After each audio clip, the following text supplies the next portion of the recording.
Assalamualaikum warahmatullahi wabarakatuh. Perkenalkan, nama saya Muhammad Ferry Hidayatullah. Saya merupakan mahasiswa dari program studi D4 Destinasi Pariwisata Fakultas Vokasi Universitas Airlangga. Pada kesempatan kali ini saya akan menjadi pembicara materi dalam materi pariwisata berkelanjutan atau lebih dikenal dengan sustainable tourism.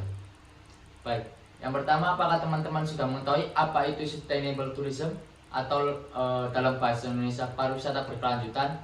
Baik, pariwisata berkelanjutan merupakan aspek pariwisata yang diadopsi untuk meminimalkan dampak negatif mulai dari aspek ekonomi, sosial, maupun masyarakat.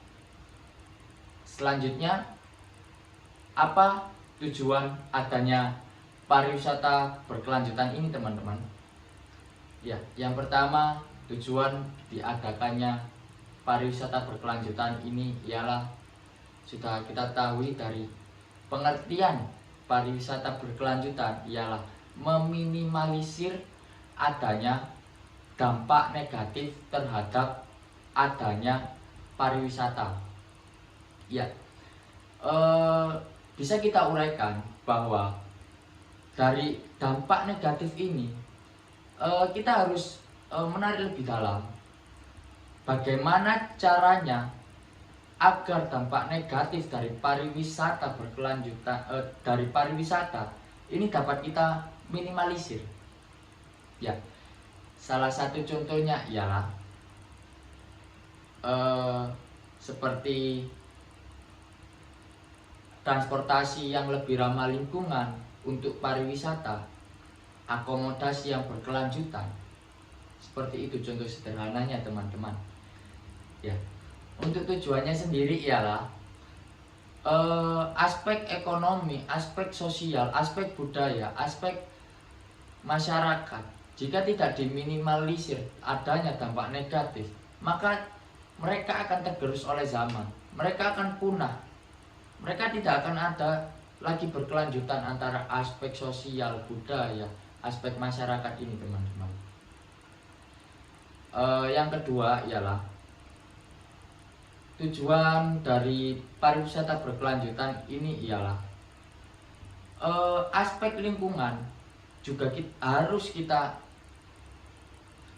kita jaga. Karena apa?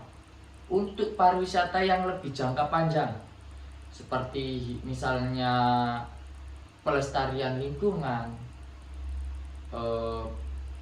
reboisasi untuk taman nasional maupun taman hutan raya yang ada di Indonesia ini, teman-teman. Lalu, mengapa sih pentingnya adanya pariwisata berkelanjutan ini, teman-teman? Pentingnya pariwisata berkelanjutan ini ialah pariwisata ini bisa lebih panjang umur maupun keadaan. Adanya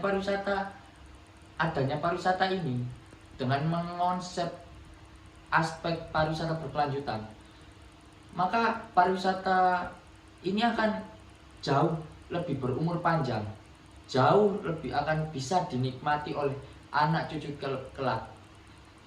Misal kita akan menjadi contoh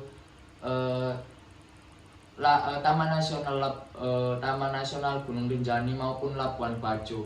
Jika tidak mengadopsi aspek berkelanjutan, maka 2 atau 3 tahun lagi Labuan Bajo tidak akan dikunjungi oleh turis asing maupun wisatawan lokal.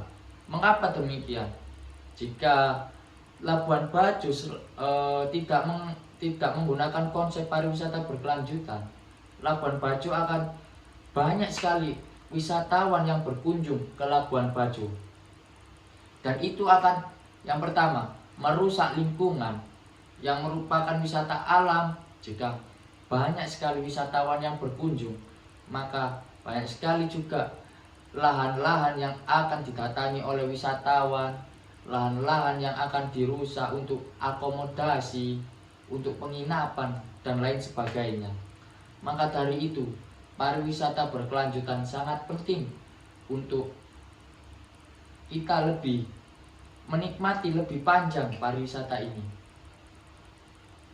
Jika tidak, maka 2 atau 3 tahun lagi pariwisata tersebut tidak akan sama seperti ini. Selanjutnya untuk yang kedua ialah akomodasi maupun transportasi yang ramah lingkungan. Mengapa kita perlu akomodasi maupun transportasi yang lebih ramah lingkungan? Bisa kita bayangkan jika di suatu taman nasional banyak sekali kendaraan lalu lalang seperti bus, sepeda motor, mobil, maka kita bisa melihat bagaimana kerusakan alam yang akan terjadi, pelebaran jalan di mana-mana. Maka banyak akan terjadi bencana seperti longsor, hutan gundul. Ya, kita akan mengetahui dampak negatif dari tersebut. Maka dari itu kita perlu akomodasi yang lebih ramah lingkungan, seperti penginapan yang lebih ke mengadopsi lebih ke alam. Lalu untuk transportasi kita bisa menyediakan transportasi massal yang bisa mengangkut wisatawan. Baik, itu saja penjelasan dari saya mengenai pariwisata berkelanjutan atau sustainable tourism. Semoga dapat kita menjadikan pelajaran untuk pariwisata lebih baik ke depannya. Sekian dari saya. Wassalamualaikum warahmatullahi wabarakatuh.